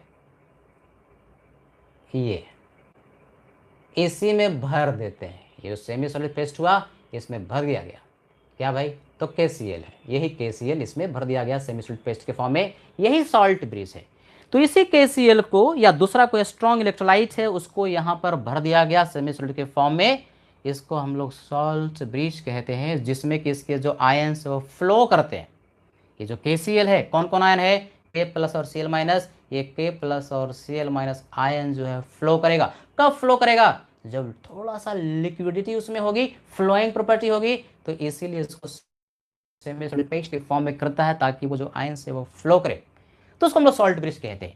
अब ये जो सॉल्ट ब्रिज है इसका क्या फंक्शन है? This is very important topic. Function of salt bridge. ये बात तो समझ में आई कि ये नमक का पूल है, एक salt strong electrolyte semi solid paste के फॉर्म में उसमें भरा पड़ा है। काम क्या करता है? पहला काम यहां देखो, अगर इस नमक के पूल को निकाल लो, बाहर कर दो, अरे भैया तो सर्किट हो गया ओपन। ओपन सर्किट में क्या करंट का फ्लो होगा? कभी भी करंट का फ्लो होना है तो सर्किट का क्लोज्ड होना जरूरी है कि नहीं? यानी इसको अगर आप निकाल लेंगे तो ये पूरा सर्किट ओपन हो जाएगा, इलेक्ट्रॉन फ्लो नहीं करेगा, करंट नहीं मिलेगा। अर्थात इंटरनली सॉल्ट ब्रिज से इन दोनों हाफ सेल को कनेक्ट करते के साथ सर्किट हमारा पूरा होता है। It completes the circuit. It completes the circuit. पहला काम क्या किया? सर्किट को पूरा किया। किसी भी अरेंजमेंट में करंट का फ्लो हो उसके लिए सर्किट का पूरा होना जरूरी है। तो सर्किट को पूरा करता है ना, सर्किट को पूरा हो गया, यानी यहां पर भी कुछ फ्लो होता होगा, चार्ज फ्लो होता होगा, बिल्कुल होता भी, हम देखेंगे। दूसरा point, it keeps solutions in two half cell electrically neutral. ये क्या कह दिया? इधर देखो बच्चों, इस फिगर को हमने जानबूझ करके रखा है समझने के लिए। क्या हो रहा है पूरा मामला तो आपको समझ में आ गया। अब ये जो जिंक महोदय है, जिंक का जो रेड है वो डिजोल्व होकर Zn+2 में जा रहा है, यानी सॉल्यूशन में Zn+2 की संख्या बढ़ते जा रही है। पहले से भी जिंक सल्फेट का सॉल्यूशन था तो Zn+2 था, अब ये जिंक भी डिजोल्व होकर Zn+2 के रूप में इस सॉल्यूशन में उपलब्ध है, यानी सॉल्यूशन में कटायन की संख्या बढ़ते जा रही है। सॉल्यूशन में कटायन Zn+2 की संख्या बढ़ते जा रही है। अब ये जो इलेक्ट्रॉन महोदय है, ये इलेक्ट्रॉन यदि यहां से निकल करके इधर फ्लो होना चाहेगा, ये इलेक्ट्रॉन फ्लो होना चाहेगा, और यदि सॉल्यूशन में कटायन की संख्या बढ़ते जाएगी तो वह कटायन इलेक्ट्रॉन को अपनी ओर खींचेगा। Zn+2 का सॉल्यूशन में अमाउंट बढ़ते जा रहा है, कटायन बढ़ते जा रहा है, कटायन की क्या टेंडेंसी होगी? ये जो निगेटिवली चार्ज इलेक्ट्रॉन है उसको अपनी ओर खींचने की। तो इस इलेक्ट्रॉन को Zn+2 यदि अपनी ओर खींचेगा तो क्या इस इलेक्ट्रॉन का फ्री फ्लो हो पाएगा? नहीं हो पाएगा। यानी करंट निर्विघात रूप से बिना किसी बाधा के ये इलेक्ट्रॉन फ्लो करता रहे, इसके लिए जो Zn+2 सरप्लस सॉल्यूशन में बढ़ता जा रहा उसको न्यूट्रलाइज करने वाला तो कोई चाहिए ना। बात समझ में आई?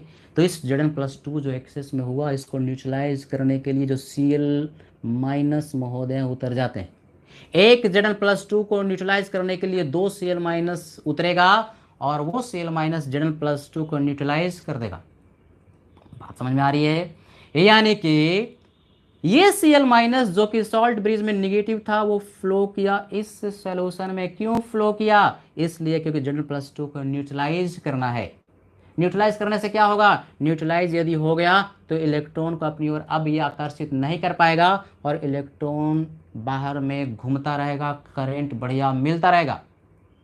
यानी कि ये जो सॉल्ट ब्रिज में जो आयन है वो हेल्प कर रहे हैं क्या? सॉल्यूशन जो दो हाफ सेल में है उसको इलेक्ट्रिकली न्यूट्रल रखने में। इलेक्ट्रिकली न्यूट्रल रखने से करंट आराम से फ्लो होगा। तो देखो भाई, Cl- इधर फ्लो किया। अब यहां पर क्या? यहां पर देखो Cu+2 तो डिपॉजिट हो रहा है। Cu+2 डिपॉजिट हुआ। सल्फेट आयन जो कि निगेटिव है पॉजिटिव के रिस्पेक्ट में बढ़ता जा रहा है। सल्फेट आयन जो निगेटिव है पॉजिटिव के रिस्पेक्ट में सोल्यूशन बढ़ गया, तो अब सोल्यूशन इलेक्ट्रिकली न्यूट्रल नहीं है। तो इलेक्ट्रिकली न्यूट्रल रखने के लिए इस सल्फेट आयन जो निगेटिव है उसको न्यूट्रलाइज करने के लिए K+ महोदय उतर जाएंगे। यहां से K+ उतर गया, यानी K+ सल्फेट आयन को न्यूट्रलाइज करेगा तो सोल्यूशन इलेक्ट्रिकली न्यूट्रल होगा। एक सल्फेट आयन को न्यूट्रलाइज करने के लिए 2K+ उतरेगा, तो यहां पर Zn+2 को न्यूट्रलाइज करेगा Cl-, और यहां पर सल्फेट जो एक्सेस होता जाएगा Cu+2 के रिस्पेक्ट में, इसको न्यूट्रलाइज करेगा कौन? K+। यानी पॉजिटिव चार्ज इधर फ्लो कर रहा है और निगेटिव चार्ज इधर फ्लो कर रहा है, यानी इस सॉल्ट ब्रिज में भी चार्ज फ्लो कर रहा है। पॉजिटिव चार्ज इधर, निगेटिव इधर, पॉजिटिव इधर, निगेटिव इधर। जिधर पॉजिटिव का डायरेक्शन होता है वही करंट का डायरेक्शन होता है। जिधर में पॉजिटिव चार्ज फ्लो करता है वही बाय कन्वेंशन करंट का डायरेक्शन होता है। तो देखो करंट मिल रहा है, इधर से ऐसे आएगा, ऐसे सर्किट में जाता जाएगा, इधर सर्किट में जाता जाएगा। क्या समझे? यहाँ पर समझे कि ये जो सॉल्ट ब्रिज में स्ट्रॉन्ग इलेक्ट्रोलाइट के आयंस हैं वो दोनों हाफ सेल में उतर करके सॉल्यूशन को इलेक्ट्रिकली न्यूट्रल रखते हैं। इलेक्ट्रिकली न्यूट्रल रखने से क्या होगा? करंट बढ़िया मिलता रहेगा और जो आयंस एक्सेस आते जाएंगे सॉल्यूशन में उसका न्यूट्रलाइजेशन होगा और सॉल्यूशन इलेक्ट्रिकली न्यूट्रल होगा। इसको बढ़िया समझना है। 2 पॉइंट समझा। तीसरा पॉइंट, ये भी जो कॉटन वगैरह लगाए हैं उसका भी तो कुछ काम होगा। इट मिनिमाइजेज, देखो शब्द इस्तेमाल किया मिनिमाइजेज, एलिमिनेट नहीं लिखा बल्कि मिनिमाइज। मिनिमाइज करने का मतलब घटाना, कम करना। It minimises diffusion of electrolytic solution into each other by cotton wool. देखो यहां पर रुई जैसा एक चीज लगाया हुआ है ना, कॉटन वूल। ये कॉटन वूल लगा दिया। अब ये कॉटन वूल नहीं रहेगा तो सॉल्यूशन की टेंडेंसी होगी कि हायर कॉन्सेंट्रेशन से लोअर कॉन्सेंट्रेशन की ओर मूव करने का। तो ये सॉल्यूशन का प्रवाह एक तरफ से दूसरी तरफ नहीं हो, सॉल्यूशन का प्रवाह एक तरफ से दूसरी तरफ नहीं हो, यानी इंटरमिक्सिंग नहीं हो। इसको मिनिमाइज करना, एलिमिनेट नहीं होगा, 100% खत्म नहीं होगा। तो इसको मिनिमाइज करने के लिए ना यहां पर हमने कॉटन वूल लगा दिया। कॉटन वूल क्या करेगा कि यहां से सॉल्यूशन का फ्लो थोड़ा कम होगा तो इंटरमिक्सिंग बहुत ज्यादा नहीं हो पाएगा। यानी 3 फंक्शन हम लोग पढ़े। पहले क्या, सॉल्ट ब्रिज ने कंप्लीट कर दिया सर्किट को। बढ़िया समझना है, सर्किट को कंप्लीट करता है, बहुत सारा ऑप्शन देगा और बोलेगा कि इनमें से कौन कौन सा ऑप्शन सही है या कौन सा ऑप्शन गलत है। तो 4 ऑप्शन में से एक ऑप्शन गलत होगा, 3 ऑप्शन सही होगा।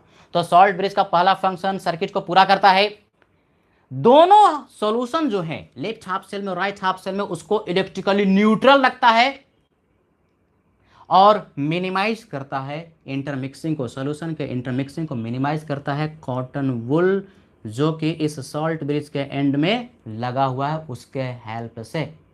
तो ये 3 फंक्शन हुआ। एक चौथा फंक्शन, पहले इसको नोट करो, स्क्रीनशॉट लो। चौथा फंक्शन पढ़ते हैं।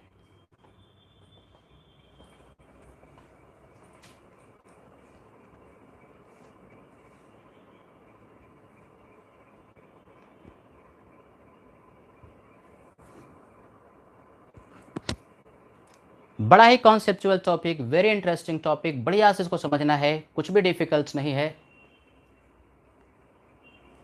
It is very important. Function of salt bridge, ये पूछता है बच्चों कि सॉल्ट ब्रिज का क्या फंक्शन है।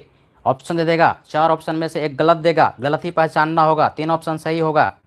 तो सॉल्ट ब्रिज के फंक्शन को तुमको याद रखना है।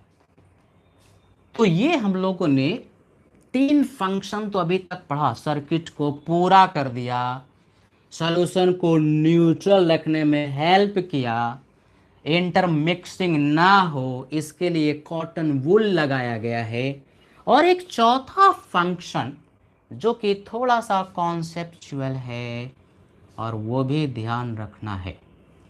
इट का मतलब क्या, सॉल्ट ब्रिज एलिमिनेट्स, अंग्रेजी का शब्द भी बढ़िया से आना चाहिए। इट एलिमिनेट्स, एलिमिनेट्स का मतलब समाप्त करता है, जड़ से उखाड़ देता है, समाप्त कर देता है, एलिमिनेट। मिनिमाइज करने का मतलब घटाता है, एलिमिनेट का मतलब समाप्त कर देता है। It eliminates liquid junction potential,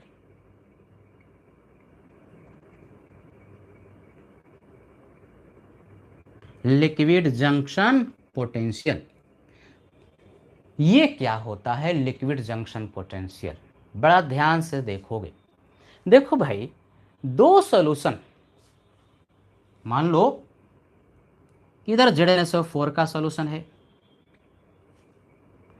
और यहां पर है कॉपर सल्फेट का सॉल्यूशन। दो सॉल्यूशन यदि है और दोनों के कॉन्सेंट्रेशन में डिफरेंस है, एक मान लो डाइल्यूट है, डाइल्यूटेड है, डाइल्यूट का मतलब जहां पर कि कॉन्सेंट्रेशन कम है, ये डाइल्यूट है, और ये जो सॉल्यूशन है वो कॉन्क है यानी कॉन्सेंट्रेटेड है, और दोनों सॉल्यूशन आपस में कांटेक्ट में है। ध्यान सुनोगे, दोनों सॉल्यूशन आपस में कांटेक्ट में है, यानी ध्यान से बाद में सुन करके इसको लिख भी लोगे।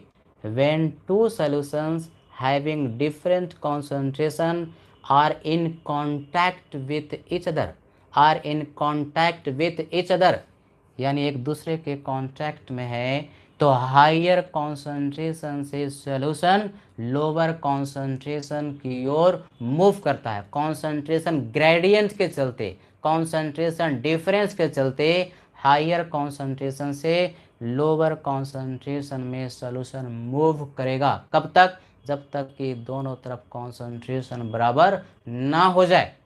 यदि दोनों कांटेक्ट में है, तो ये कांटेक्ट में है, ये हमने जो दिखाया है वो बेसिकली इंटरफेस है। Both solution are in contact, जहां पर कांटेक्ट में होता है ना बीच में, उसको इंटरफेस कहते हैं। क्या बोलते हैं, बोलो, इंटरफेस।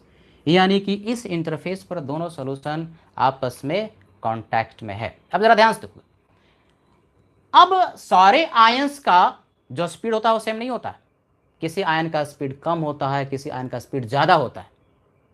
तो मान लो कि सल्फेट आयन का स्पीड जो कि एनाइन है उसका स्पीड ज्यादा, और Zn+2 आयंस जो है, यहाँ पर दो तरह के आयन है, Zn+2 और सल्फेट, एक प्लस दूसरा माइनस। तो अगर मान लिया कि निगेटिव वाले चार्ज का स्पीड ज्यादा है, तो ये सोल्यूशन इधर फ्लो करेगा, ये सोल्यूशन इधर फ्लो करेगा। तो मान लो कि निगेटिव वाले का स्पीड ज्यादा है, तो इंटरफेस पर इधर से निगेटिव यहां पर ज्यादा आ गया और पॉजिटिव कम जा पाया, तो इसके रिस्पेक्ट में दायां वाला सॉल्यूशन इफेक्टिवली निगेटिव हो गया और बायां वाला सॉल्यूशन इफेक्टिवली पॉजिटिव हो गया। है कि नहीं, बात समझ में आ रही है। एक आयन मान लो किसी का भी हो सकता है, पॉजिटिव और निगेटिव दोनों में से किसी का हो सकता है। यहां पर माने कि निगेटिव आयन का स्पीड यदि ज्यादा है पॉजिटिव से, तो इंटरफेस पर इधर से क्रॉस करके निगेटिव वाला आयन डाइल्यूटेड सॉल्यूशन की ओर ज्यादा पहुंच गया और पॉजिटिव वाला आयन थोड़ा पीछे रह गया, तो दायां वाला सॉल्यूशन इफेक्टिवली निगेटिव हो गया और बायां वाला इफेक्टिवली पॉजिटिव। तो एक इलेक्ट्रिकल डबल लेयर क्रिएट हो जाता है, इलेक्ट्रिकल डबल लेयर कहते हैं, इलेक्ट्रिकल डबल लेयर क्रिएट हो जाता है। और इस इलेक्ट्रिकल डबल लेयर के चलते उस इंटरफेस पर, उस कांटेक्ट पर, उस जंक्शन पर एक पोटेंशियल डिफरेंस क्रिएट होता है, उसको कहते हैं लिक्विड जंक्शन पोटेंशियल। इस इलेक्ट्रिकल डबल लेयर के चलते इस कांटेक्ट पर, इस जंक्शन पर एक पोटेंशियल क्रिएट होता है जो कहते हैं लिक्विड जंक्शन पोटेंशियल। बोलो क्या? Liquid junction potential. अब जरा ध्यान सुनो, मैं फिर से बता रहा हूं। यदि दो इलेक्ट्रोलाइटिक सॉल्यूशन आपस में कांटेक्ट में है, एक डाइल्यूटेड दूसरा कॉन्सेंट्रेटेड, यानी एक में कॉन्सेंट्रेशन कम दूसरे में कॉन्सेंट्रेशन ज़्यादा, तो एक नेचुरल टेंडेंसी होती है कि सॉल्यूशन हायर कॉन्सेंट्रेशन से लोअर की ओर मूव करता है। अरे भैया कंफ्यूज मत करना, ये ऑस्मोसिस नहीं है, वहाँ सॉल्वेंट का सिर्फ फ्लो हो रहा होता है, यहाँ पूरा सॉल्यूशन फ्लो कर रहा है।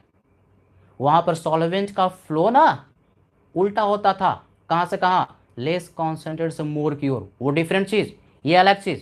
वहाँ सेमी परमिएबल मेम्ब्रेन था, यहाँ कोई मेम्ब्रेन वगैरह नहीं है, यहाँ पूरे सॉल्यूशन का फ्लो हो रहा है। तो सॉल्यूशन की टेंडेंसी होगी कि हायर कॉन्सेंट्रेशन से लोअर कॉन्सेंट्रेशन की ओर मूव करे, कॉन्सेंट्रेशन ग्रेडियंट के चलते। अब हर एक आयन का स्पीड सेम नहीं होता है, मोबिलिटी बोलते हैं, आयोनिक मोबिलिटी। आयन का स्पीड अलग अलग का अलग अलग होता है। तो मान लो कि निगेटिव वाले का अभी हायर कॉन्सेंट्रेट है, ये लोअर है, तो निगेटिव वाले का मान लो स्पीड ज़्यादा है, तो ये तेजी से निगेटिव वाला दौड़ा और इस जंक्शन को क्रॉस कर गया। पॉजिटिव वाला बेचारा उतना नहीं पहुंच पाया, कम पहुंच पाया, यानी इफेक्टिवली ये कॉपर सल्फेट का डाइल्यूटेड सॉल्यूशन क्या हो गया? निगेटिव। और इधर वाला मोर कॉन्सेंट्रेटेड सॉल्यूशन इसके रिस्पेक्ट में हो गया पॉजिटिव, यानी चार्ज का सेपरेशन हो गया। कहां पर? जंक्शन पर। निगेटिव और पॉजिटिव चार्ज के सेपरेशन को हम लोग बोलते हैं इलेक्ट्रिकल डबल लेयर, फिजिक्स का टर्म है। और ये चार्ज के सेपरेशन की वजह से जंक्शन पर एक पोटेंशियल डिफरेंस क्रिएट हुआ, उस पोटेंशियल डिफरेंस को बोलते हैं लिक्विड जंक्शन पोटेंशियल। तो ये लिक्विड जंक्शन पोटेंशियल क्या करेगा यदि क्रिएट हो गया? तो ये जो ईएमएफ ऑफ द सेल है, यानी हमारे पास ये जो गॉल्वेनिक सेल का जो पोटेंशियल डिफरेंस यहाँ पर मेजर किया जाएगा, ये इंटरफेयर करेगा। यहाँ पर जो एक्चुअल पोटेंशियल सेल का आना चाहिए वही नहीं आएगा, बल्कि ये वाला पोटेंशियल भी क्या करेगा? इंटरफेयर करेगा। ये potential liquid junction potential create ना हो, इंटरफेयर इसके साथ ना करे, इसके लिए सॉल्ट ब्रिज लगा दिया। सॉल्ट ब्रिज ने क्या किया? सॉल्यूशन को आपस में कांटेक्ट में नहीं रहने दिया। इधर वाला सॉल्यूशन अलग, इधर वाला अलग, तो सॉल्यूशन आपस में कांटेक्ट में नहीं है। सॉल्यूशन यदि आपस में कांटेक्ट में नहीं है तो लिक्विड जंक्शन पोटेंशियल क्रिएट नहीं हो पाएगा। तो वही लिखा है, इट मतलब सॉल्ट ब्रिज, एलिमिनेट्स मतलब समाप्त करता है, खत्म कर देता है, किसको? Liquid junction potential. शॉर्ट में समझो, शुद्ध हिंदी में समझो, दो लिक्विड सॉल्यूशन यदि आपस में कांटेक्ट में होते हैं तो उस कांटेक्ट पर, उस जंक्शन पर एक पोटेंशियल डिफरेंस क्रिएट होता है। उस पोटेंशियल डिफरेंस को लिक्विड जंक्शन पोटेंशियल कहते हैं। ये लिक्विड जंक्शन पोटेंशियल क्रिएट होगा तो ये जो सेल पोटेंशियल है उसके साथ इंटरफेयर करेगा। तो लिक्विड जंक्शन पोटेंशियल ना हो उसके लिए हमने दोनों लिक्विड को सेपरेट ही कर दिया, अलग कर दिया। किसके हेल्प से भैया? इस सॉल्ट ब्रिज के हेल्प से। तो सॉल्ट ब्रिज ने लिक्विड जंक्शन पोटेंशियल को उखाड़ करके फेंक दिया, एलिमिनेट कर दिया। 4 फंक्शन याद रखना है। पहला, सर्किट को पूरा कर दिया। दूसरा, सॉल्यूशन को इलेक्ट्रिकली न्यूट्रल रखेगा। तीसरा, ये जो सॉल्ट ब्रिज है सॉल्यूशन को इंटरमिक्सिंग को मिनिमाइज करता है, कम करता है। चौथा, लिक्विड जंक्शन पोटेंशियल को क्रिएट ही नहीं होने देता, एलिमिनेट कर देता है, समाप्त कर देता है। स्क्रीनशॉट लीजिए, ये सब पॉइंट्स बढ़िया से याद रखना है। सारे ही जगह पूछता है, चाहे नीट की बात करो, जेईई मेन की बात करो, एडवांस की बात करो। ये जो लिक्विड जंक्शन पोटेंशियल है ये एनसीईआरटी में नहीं दिया हुआ है तो बोर्ड में आने का चांस थोड़ा कम है, लेकिन नीट में पूछ चुका है, जेईई मेन और एडवांस में पूछ चुका है, तो इसको आप बढ़िया से ध्यान में रखेंगे।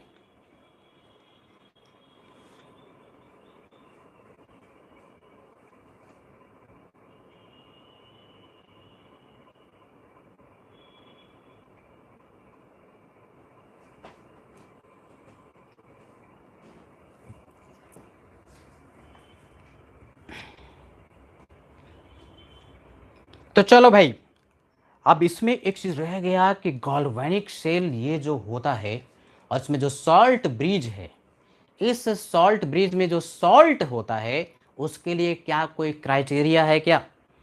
क्राइटेरिया पर भी पूछता है, बढ़िया से इसको भी याद रखना है। तो होपफुली आपने इसको नोट कर लिया।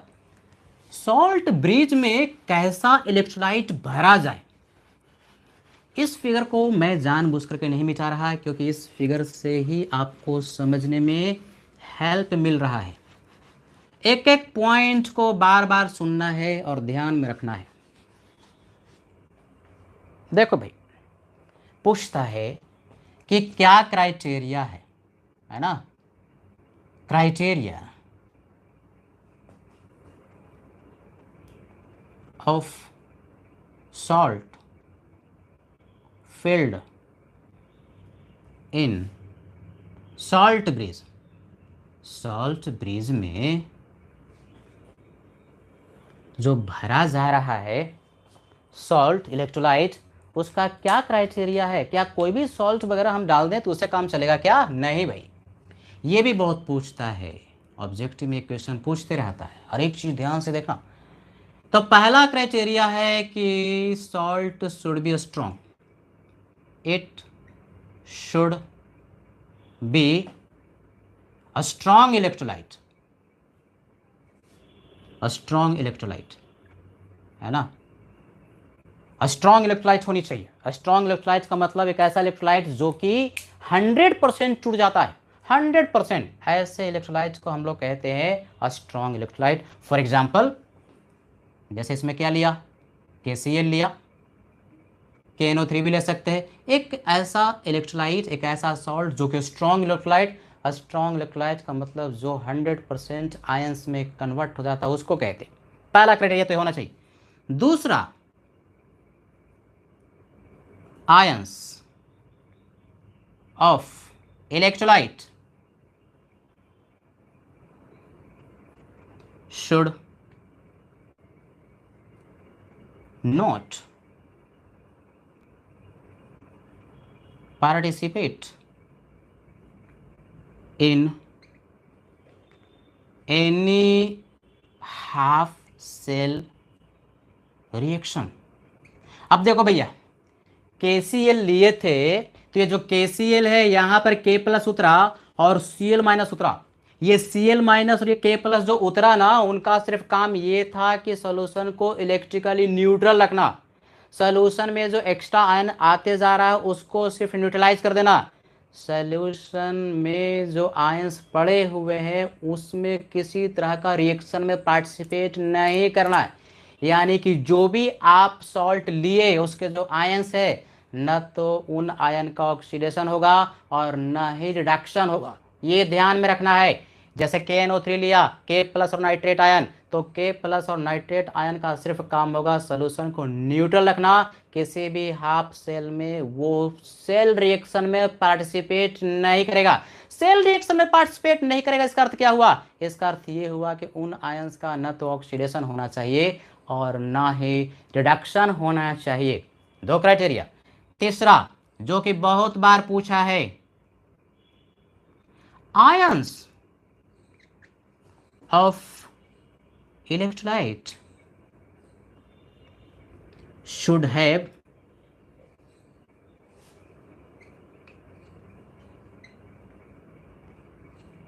similar speed। ये बहुत इंपॉर्टेंट, सिमिलर स्पीड। देखो भाई, बड़ा आसान, कौन सा इलेक्ट्रोलाइट लिए हो? KCl लिए हो। अब एक का स्पीड बहुत ज्यादा था, K प्लस का स्पीड बहुत ज्यादा था, तो K प्लस भाई साहब यहां फटाक से उतर गए, लेकिन Cl माइनस मंद मंद गति से उतरता रहा। अरे भैया, एक ही साथ न्यूट्रलाइज करना है। K प्लस जिस रफ्तार से उतरे उसी रफ्तार से Cl माइनस उतरेगा, तो एक ही साथ सॉल्यूशन को न्यूट्रली रखना है। यानी अलग अलग टाइमिंग पर न्यूट्रलाइज नहीं करना है। एक ही टाइम पर जिस स्पीड से कटायन उतरे उसी स्पीड से एनायन को भी उतरना पड़ेगा। यानी आयंस का स्पीड सिमिलर होना चाहिए, आस पास होना चाहिए। ऐसा इलेक्ट्रोलाइट हम लोग इस्तेमाल करेंगे।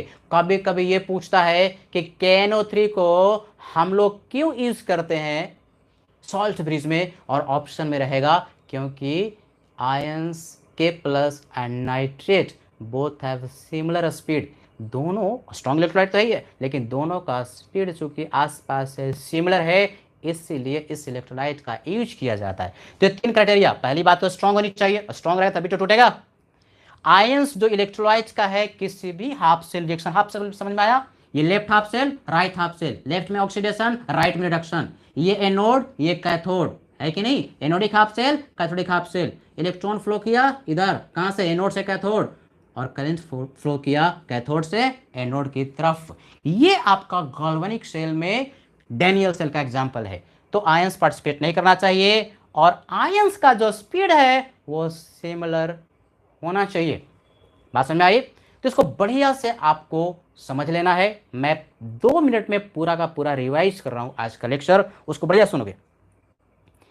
इलेक्ट्रोकेमिस्ट्री में हम लोग पढ़ते हैं कि किस तरह से इलेक्ट्रिकल एनर्जी का कन्वर्जन केमिकल में और केमिकल एनर्जी का कन्वर्जन इलेक्ट्रिकल में होता है। पहली बात, 3 बड़े बड़े टॉपिक इसमें पढ़ेंगे। इलेक्ट्रोकेमिकल सेल में 2 टॉपिक, एक गैल्वेनिक सेल, दूसरा इलेक्ट्रोलिटिक सेल, और तीसरा जो टॉपिक है वो है कंडक्टेंस। गैल्वेनिक सेल और इलेक्ट्रोलिटिक सेल में थोड़ा सा डिफरेंस है। क्या भाई? तो गैल्वेनिक सेल जो होता है केमिकल एनर्जी को इलेक्ट्रिकल में कन्वर्ट करता है, और इलेक्ट्रोलिटिक सेल इलेक्ट्रिकल एनर्जी को केमिकल में करता है। गैल्वेनिक सेल में स्पॉन्टेनियस रिडॉक्स रिएक्शन होते हैं, और इलेक्ट्रोलिटिक सेल में फोर्स्ड, जबरदस्ती बैटरी के हेल्प से रिडॉक्स रिएक्शन करवाया जाता है। दोनों में एनोड और कैथोड होता है, लेकिन एनोड गैल्वेनिक में नेगेटिव होता है और कैथोड पॉजिटिव। यही इलेक्ट्रोलिटिक में देखेंगे मामला उल्टा, एनोड पॉजिटिव हो जाता है और कैथोड नेगेटिव हो जाता है। एनोड पर हमेशा ऑक्सीडेशन, कैथोड पर हमेशा रिडक्शन होता है। गैल्वेनिक सेल में 2 कंपार्टमेंट, लेफ्ट वाला, राइट वाला, है कि नहीं, जिसमें डैनियल सेल लिए हुए हैं। लेफ्ट वाला में ऑक्सीडेशन, राइट वाला में रिडक्शन। जहां ऑक्सीडेशन एनोड कहलाया, जहां रिडक्शन कैथोड कहलाया। एक्सटर्नली वायर से कनेक्ट कर दिया और इंटरनली सॉल्ट ब्रिज से कनेक्ट किया। जिंक का मास घट रहा था क्योंकि जिंक का ऑक्सीडेशन हुआ, कॉपर का मास बढ़ रहा था क्योंकि कॉपर का रिडक्शन हुआ। दोनों को मिला करके कंप्लीट सेल रिएक्शन बना। इलेक्ट्रॉन जो रिलीज हुआ एनोड पर, वो एनोड से फ्लो होकर कैथोड तक पहुंचा। इलेक्ट्रॉन के फ्लो का अपोजिट डायरेक्शन में करंट का फ्लो हुआ। इंटरनली सॉल्ट ब्रिज से कनेक्ट किया। सॉल्ट ब्रिज का 4 फंक्शन है। एक तो सर्किट को पूरा कर देता है, दूसरा इलेक्ट्रिकली सॉल्यूशन को न्यूट्रल रखता है, तीसरा सॉल्यूशन को मिनिमाइज करता है डिफ्यूजन से, डिफ्यूजन आपस में ना हो उसको मिनिमाइज करता है, और चौथा लिक्विड जंक्शन पोटेंशियल को एलिमिनेट करता है, समाप्त करता है। कैसा सॉल्ट को भरें? जो स्ट्रांग हो, जो कि 100% डिसोसिएट कर जाता हो, उसके आयन सेल रिएक्शन में पार्टिसिपेट नहीं करना चाहिए। और क्या भाई? तो जो आयंस होगा उसका स्पीड सिमिलर होना चाहिए। तो ठीक है बच्चों, ये तो हुआ, बढ़िया से ध्यान रखना। अच्छा, एक चीज़ मैं बताना भूल गया, वो ये आप लोग के लिए एक अच्छा चीज़ है। 3 लोग हम लोग ध्यान से सुनोगे, केमिस्ट्री बाय लीजेंड्स जो लॉन्च किए हैं, 3 बड़े बड़े जो फैकल्टी मिल करके, फिजिकल केमिस्ट्री में मैं पढ़ाऊंगा, कुमुद रंजन सर जो कि ऑर्गेनिक केमिस्ट्री पढ़ाएंगे, और Kumar Manu sir inorganic chemistry पढ़ाएंगे। एक ही प्लेटफॉर्म से केमिस्ट्री बाय लीजेंड्स, एक यूट्यूब चैनल है, ढूंढोगे केमिस्ट्री बाय लीजेंड्स, उसका मैंने डिस्क्रिप्शन वीडियो वगैरह सब जारी किया हुआ है, तो जरूर आपको सब्सक्राइब करना है। वहीं से 30 तारीख से, 30 जुलाई से हम लोग लाइव जाएंगे, 8 बजे रात, 8 से 10:30 के बीच में होगा। और ये जो सेशन होगा 11th क्लास के लिए स्पेशल है, 10th से जो बच्चा पास किया उनके लिए है। तो अभी तो 15 दिनों के लिए फ्री कोर्स होगा, यूट्यूब पर तो हमेशा ही फ्री होगा, लेकिन ये इनरोल करने वाला भी कोर्स होगा, जिसमें इनरोल करने का फ़ायदा ये होगा कि 2 साल का कोर्स होगा, रेगुलर पढ़ाएंगे, जूम से पढ़ाएंगे, और भी बहुत सारे जो है जियो मीट वगैरह उससे भी पढ़ाएंगे, डीपीपी मिलेगा, शीट मिलेगा, डिस्कशन होगा, एवरीथिंग। यानी ये ऑनलाइन कोर्स है जो कि अगर समाप्त हुआ ये कोविड वगैरह और नॉर्मलाइजेशन सिचुएशन का हुआ, तो ऑफलाइन वाले बच्चों को ऑफलाइन भी पढ़ाया जाएगा, लेकिन जो अगर पढ़ना चाहे ऑनलाइन, वो ऑनलाइन जारी रखेंगे। तो बिल्कुल नहीं भूलना है, केमिस्ट्री बाय लीजेंड्स, वहाँ सारा इन्फॉर्मेशन दिया हुआ है। कम्युनिटी में भी पैम्पलेट मैंने लगा दिया, वहाँ से भी आप पढ़ सकते हैं, फी वगैरह सब वहाँ पर डिटेल दिया हुआ है, उसको आप पढ़ लेंगे। फ़ोन नंबर वगैरह दिया हुआ है, तो वहाँ से उसको फ़ोन करके आप सारी जानकारी ले सकते हैं, है कि नहीं। तो सारा इन्फॉर्मेशन वहाँ पर है, एक बहुत बढ़िया अपॉर्चुनिटी है। बड़ी दिक्कत होती है कि केमिस्ट्री में ये वाला अच्छा था, वो नहीं अच्छा था, तो यहाँ पर तीनों लोग मिल करके एक बहुत बड़ा डिसीजन लिए हैं। तो उसको ज़रूर सब्सक्राइब करें, अभी सब्सक्राइब करें और केमिस्ट्री पढ़ते रहें। तो मिलेंगे हम लोग अगले क्लास में, दैट इज़ फ्राइडे 12:30 बजे, है ना, एकदम राइट टाइम पर आ जाना। क्लास मिस नहीं करना है, it is very important topic, सबसे ज़्यादा इंपॉर्टेंट और सबसे ज़्यादा टफ भी है। ठीक है बच्चों, पढ़ते रहिए। Thank you very much.